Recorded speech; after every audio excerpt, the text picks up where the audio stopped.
we all have a unique superpower that sets us apart from others.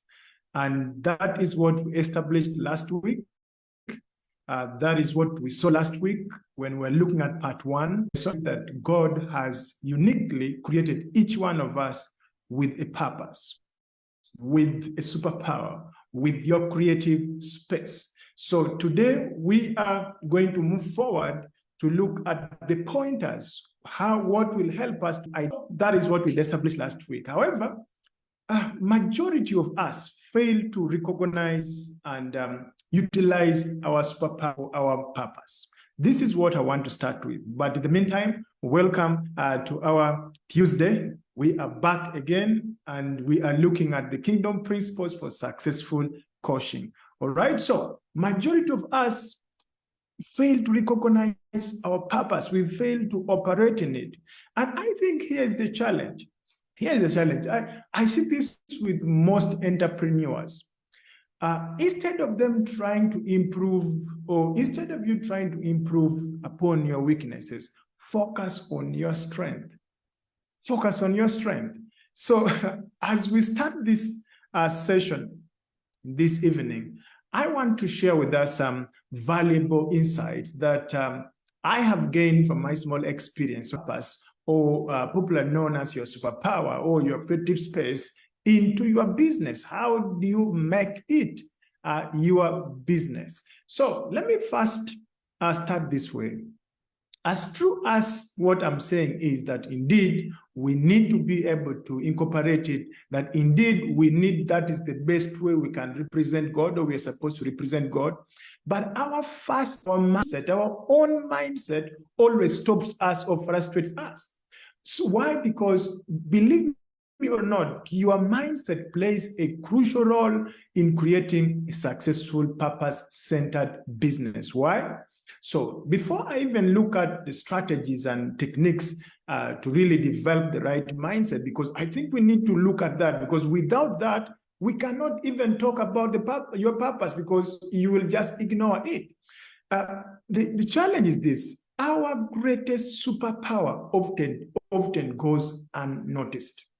Our purposes always goes unnoticed. We die with our purposes untouched. Why is this the case? Because our environment and coupled with our education system have led us to ask wrong questions.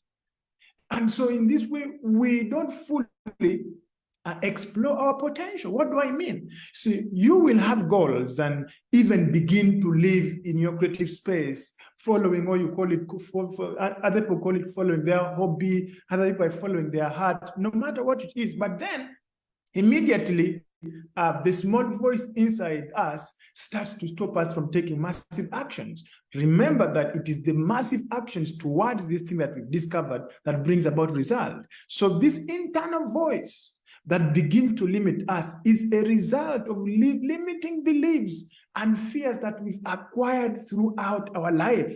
So it is crucial that we identify and eliminate these negative thoughts fast, in order for us to really unlock our full potential and tap into our creative space. Because your purpose is there. You are created with it. But for it to come out, you must be able to work on your mindset first. It's like a tap. You see, once you have the tap connected, the water is there. But if you don't open that tap, you'll die of thirst. The same thing is with us. So I assure us that by recognizing and utilizing our superpower is the formula that God has given us for success in all areas of our lives. That is how God planned it.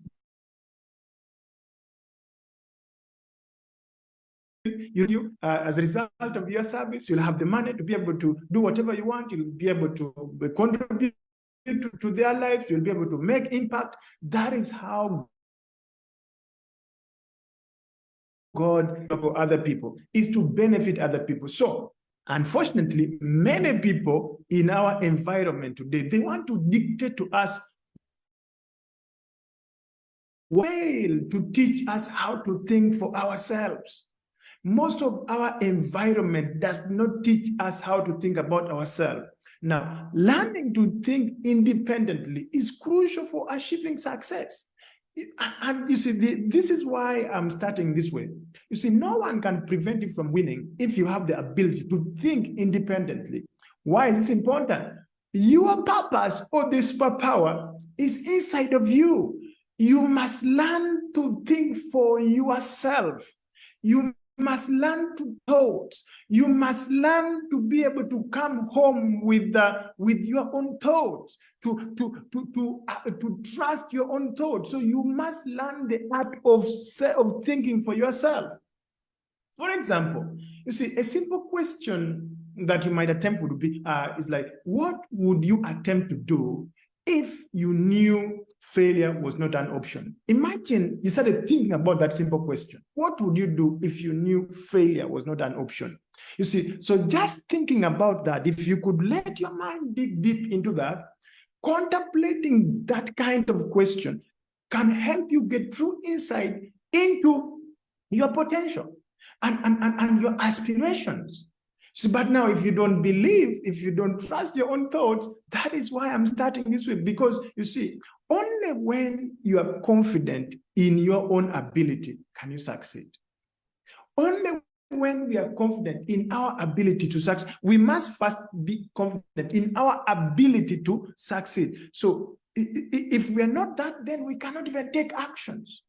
We cannot put effort necessary to achieve this purpose that we have discovered. So what I'm trying to put across as I'm laying ground for me to get started, I've already gotten started, but what I'm trying to say is this, that the first thing we need to address is actually right thinking. So the bitter truth is this: the fear of failure, fueled by our education system and all the societal norms, it's what is holding us back from taking the first step to even fulfill our purpose. You begin saying, now, how about if I fail? Okay, why don't we think about how will my life be if when I succeed, instead of being worried about failure? You see, so that kind of fear, that kind of way of thinking can be very debilitating, because it causes us to question our abilities, to doubt our potential. So now when you are doubting your own potential, when you're questioning your own self, then this ideal purpose will not make sense, because remember, the thing's supposed to come from you. So if everything that comes from you, you are the first to question it, you are the first not to believe, you are the one not to believe in your own self. So this, from my own experience, is the biggest obstacle that prevents us from reaching our full potential or even living our purpose. So even though, yes, I'm going to show us the pointers to our purpose, but if I don't talk about this kind of mindset, then you'll just know, oh yeah, that's my purpose, but do nothing. Why? Because you've not been taught how to trust your own thought, your own thinking. So it is important to recognize that failure is the natural part of learning. I want you to know that we all face certain kind of failure. It is just like success. So it's failures. These are part of life. So we should not let the fear of failure stop us from taking actions towards these purposes, because most of us, I'm going to prove to you, we already know our purpose. We already have an idea, but we are not just taking action. Why? We don't trust it. You see, we don't trust it. So what am I saying? What I'm saying is this, that a strong mindset is what we need to overcome this hurdle and push through to achieve success in our areas of calling. Remember this, both faith and doubt are actually forms of belief. Faith and doubt are both forms of belief. They are two sides of the coin. As you have one side, there must be the other side. You cannot just have a coin with one side. A coin is two-sided. So one side is representing desired outcome, and the other side is representing undesired outcome. So doubt is belief in the possibility of failure, while faith is belief in the potential of success. For us to be able to succeed in our areas of purpose, or for us, even before we know our purposes or want to take advantage as we are going to be learning, it is important for us to know that faith is what the scripture says, the just shall live by faith. So we must have belief we have to believe in the potential of success.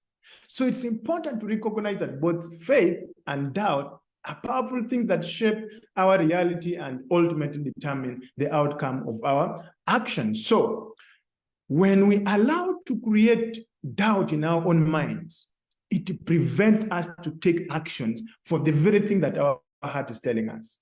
So these doubts, they stem from this belief that we shall not be successful. Even before we try, we're already saying we're not going to be successful, you see? So even if you now discover your purpose and don't address this kind of mindset, you will not even start. Why? This negative thought pattern of self-doubt will lead to self-sabotage and hinder you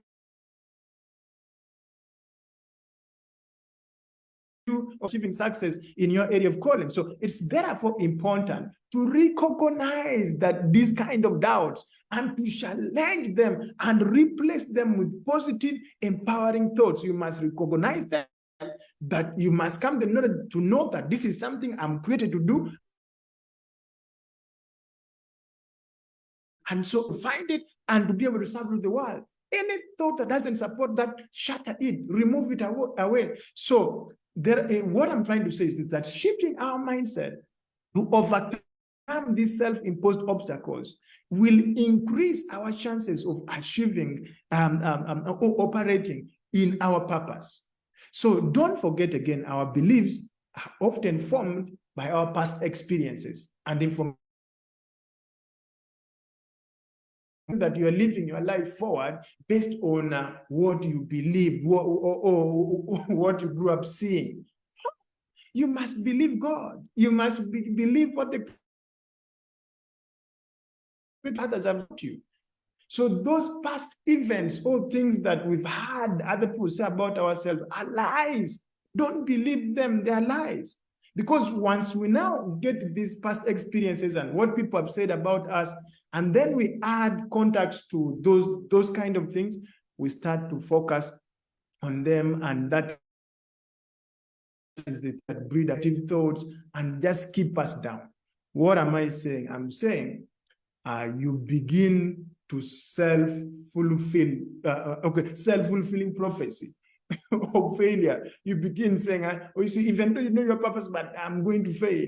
So it's important to recognize those limiting beliefs and know that they are simply based on your past experiences, not necessarily reality. That is not reality. All right. So to move forward, we need to actively challenge and replace those things that say you can't or you are not able with positive thoughts and a growth mindset. This is how we said the fertile soul for achieving our purpose. So let me just jump right into it. So what are the pointers to your purpose? That is a good question for this kind of evening.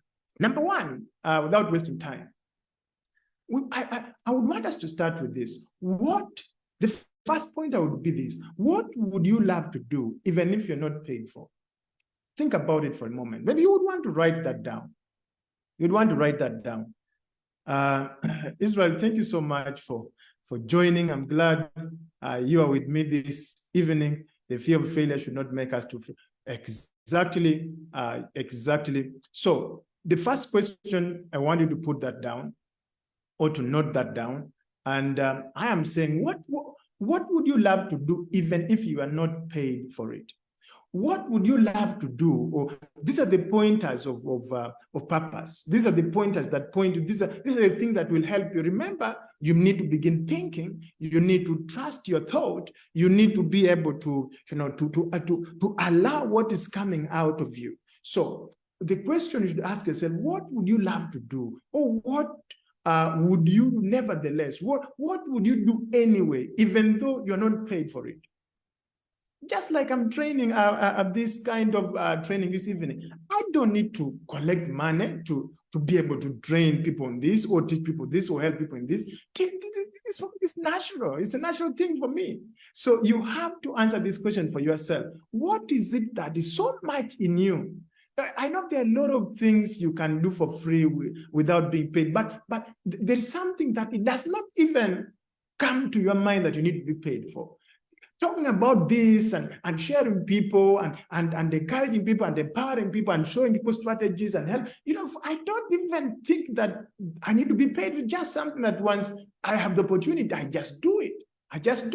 So it's something that has to be your passion. There's something you do naturally. You don't even think about it. What would that be? If you can identify that thing, there's an indication that is roundabout there is where your superpower, or it's in that area or in that direction is where your superpower is. The other question I want you to ask yourself is question number 2, or point number 2 is, what are you naturally good at?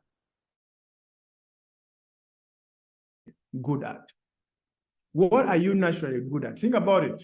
I wanted to make a list of those things that you are naturally good at. It could be one, but at the end of the day, you will be able to see that all those things are centered, or they're connected around maybe helping people. Maybe they're connected to working with women. Maybe those things are connected to, helping families. Maybe those things are connected to cars. Maybe they're connected to preaching the gospel and preaching certain kind of the gospel. Maybe, in other words, you'll be able to make sense of all those things. Once you write them down, you'll see they tend to push to one key area. There is a common denominator if you observe the different things that you like. So like I said, what your purpose is inside of you. It is not outside of you. So at this point has just helped you to go deep into yourself and to begin to be able to expose to yourself what is buried inside of you. The third pointer is, what gives you the most satisfaction? What gives you the most satisfaction? What is that gives you the most satisfaction when you engage in it? You see, at this point, I want us to know this. From my own experience, I don't know about you guys, but from my own experience, the first time I attempted to ask the people around me about purpose, they said, you know what, you need to pray, you need to fast, so that you can discover your calling. But really, you don't need those kind of things. Maybe if you don't have this kind of guidelines, if you don't about what I'm telling you today, then maybe you may pray and fast and just separate yourself. But really, you will not need to go pray and fast and maybe all that kind of, you just need to be able to be alone and pick up your own thoughts and trust your own thoughts. But you see that this is why our education system is against our own success, because you're not taught to think. You've been programmed not to think for yourself. You've just been programmed to think in a certain kind of way.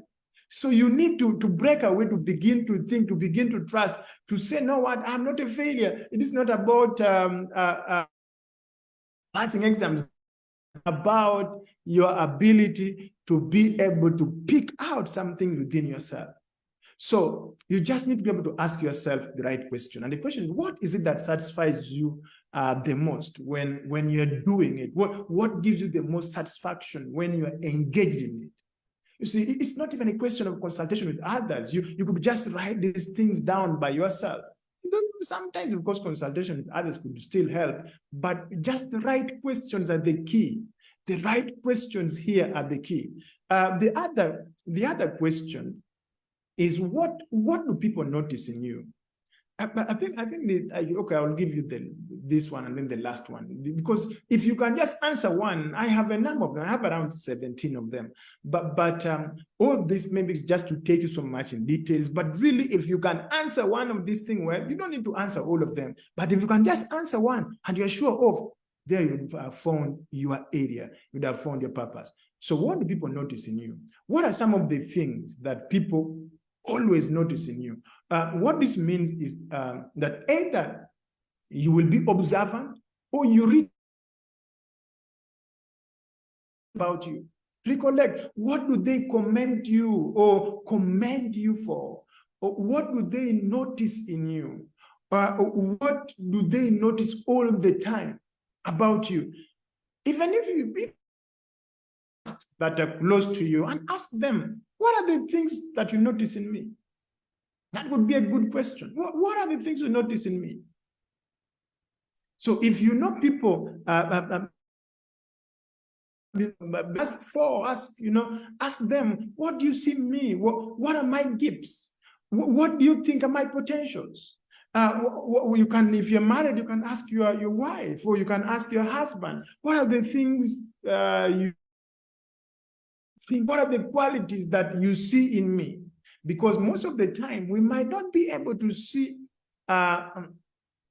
ourselves the way we really are, because maybe self-doubt, what has, if you have a toxic, but sometimes other people could see us better than we could see ourselves.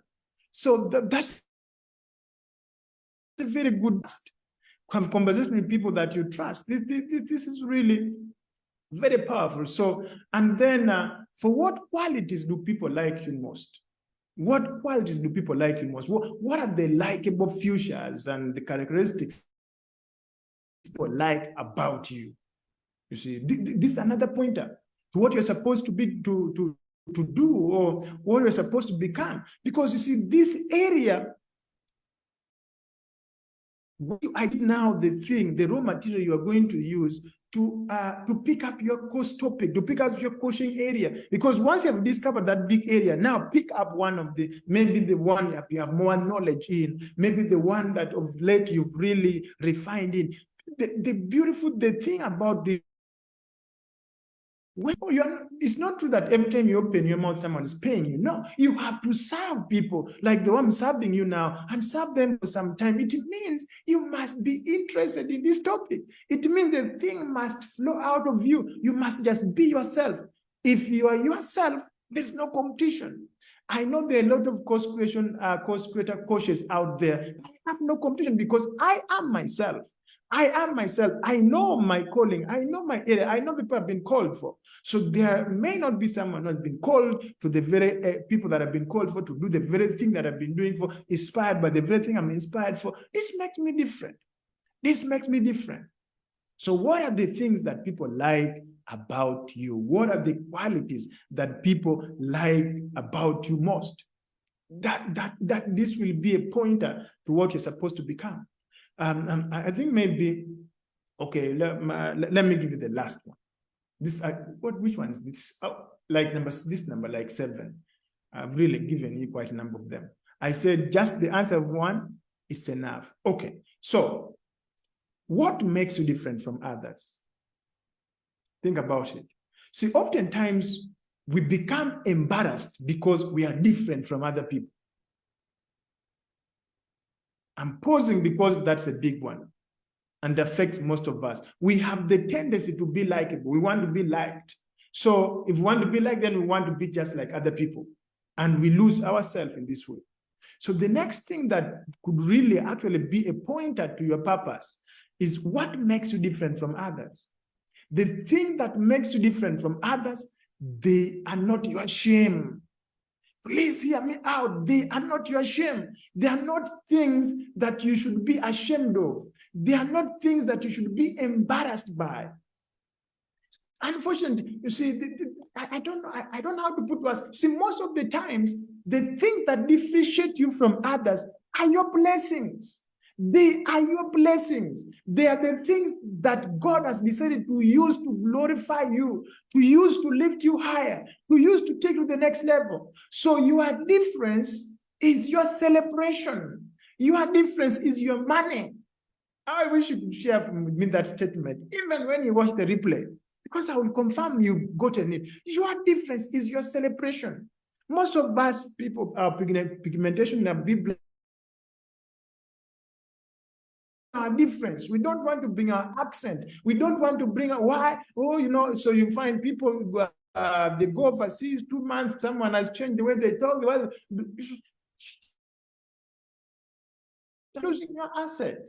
So your difference is your money. Whatever makes you different is your blessings. Whatever makes you different,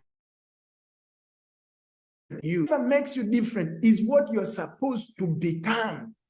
That's what God wants you to become.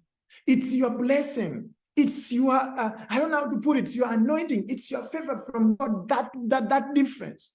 So stop despising yourself. Stop despising yourself because you know that, while you're growing up as a child, or once you're different in something, the other kids began to attack you and they began to criticize you and they begin to laugh at your difference. Well, that very thing they were laughing at, that thing that is making you to be ashamed, that thing that they used to laugh at and make you ashamed, that thing that makes you think that you are inferior, that you're not like them, so you're inferior. Those are actually the thing that you're supposed to use to distinguish you and make you to be distinguished. You are supposed to be famous and be great by those things. Recently, there was a competition in my country, and the competition was the most ugliest man, the ugliest man. The ugliest man. And these guys were winning big prizes, and now the guys are doing they're doing shows, they are now doing comedy. The ugliest man, they are now making money. Now imagine you and me, these guys were branded ugly. This is the very thing that God gave them to be up there. You see, those short Nigerian guys, Aki and Popo, those guys, they were very popular during our, the early 2000s. I don't know these days. But why were these are grown men, but short, but they became very famous because of their difference. Because of their difference. If you begin to study celebrities, just when you study celebrities, they got what makes them different, and then they amplified it. So I wanted to embrace your difference. I wanted to celebrate your difference. I wanted to use your difference to make a living. Use your difference to discover your purpose and magnify those differences. Why? Because now you're sure no one is like me. I am the only one in this area. You see, this one alone, if you just get what I'm telling you, this one alone, it is enough for you to discover yourself. If you discover your difference, once you discover that, this is what makes you different from most people, maybe from your family, this is what makes me different. The first thing you need to do is go and begin to study it. Go and begin to study it. Number two, after studying it, you want to begin to add value on yourself as far as that area you've studied. Add value. In other words, this is where I call obtain mastery. Obtain mastery so that you are so good in it, you don't need to use any conscious energy or any conscious resource to be able to do it. Like today, when you're tying your shoes, you don't use any conscious resource. You just tie your shoes. When you're driving or when you're riding a bicycle, but there was a time when that was a challenge. So you want to study that thing and become so good. Let's say that how to play piano, for example. So number one is know everything that you're supposed to know about that piano, about that difference. Then begin to add value by practicing the piano. Getting more information about it, really doing it, make it become part of you and part of your life by just adding value. Now, for us as coaches, you've identified that this is the thing, this is my area, I like this, I'm drawn maybe to this. Now begin to start and doing that thing. And doing that thing, that's when you set up like a YouTube channel where you just begin to do it, begin to go and talk about it, or you're in Facebook like this, begin to just do it, begin to do. And then you also want to know other people that know about that thing. And by other people, I mean, study your difference and make sure that you know as much as possible about your difference. And then now add value to yourself in that area of difference. And then now, once you've added value, so it means it is that value that you're going to offer to other people. So add value to yourself so that you'll be able to offer now the service. In our case here, it is coaching, so that you coach people through that difference. And then number four, this is when now you can monetize your difference. So here you study your difference, add value to your difference, and then magnify your difference, meaning you need to proclaim your difference, broadcast your difference, advertise your difference. See, your difference is a big thing. A difference is a big thing. So once you do it, then you begin to monetize your difference. So your difference is a big thing for you. Your difference is a big thing for you. Your difference is a great blessing for you. How I wish you could pick what I'm saying this evening and really go and do some work. You are going to come out a very liberated soul, and you're going to come out an agent of change, ready to go and change the world, because you know this is my thing.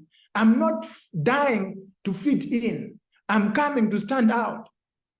So once you know who you are and you know your difference, now all you need to do is commercialize it, monetize it, and basically that is what I attempt to be able to.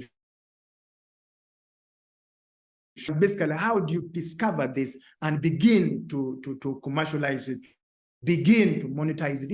It is something that is. And if people are doing, why can't you do it? You see. So yes, Israel, take time. What makes this is study. Be quiet with yourself.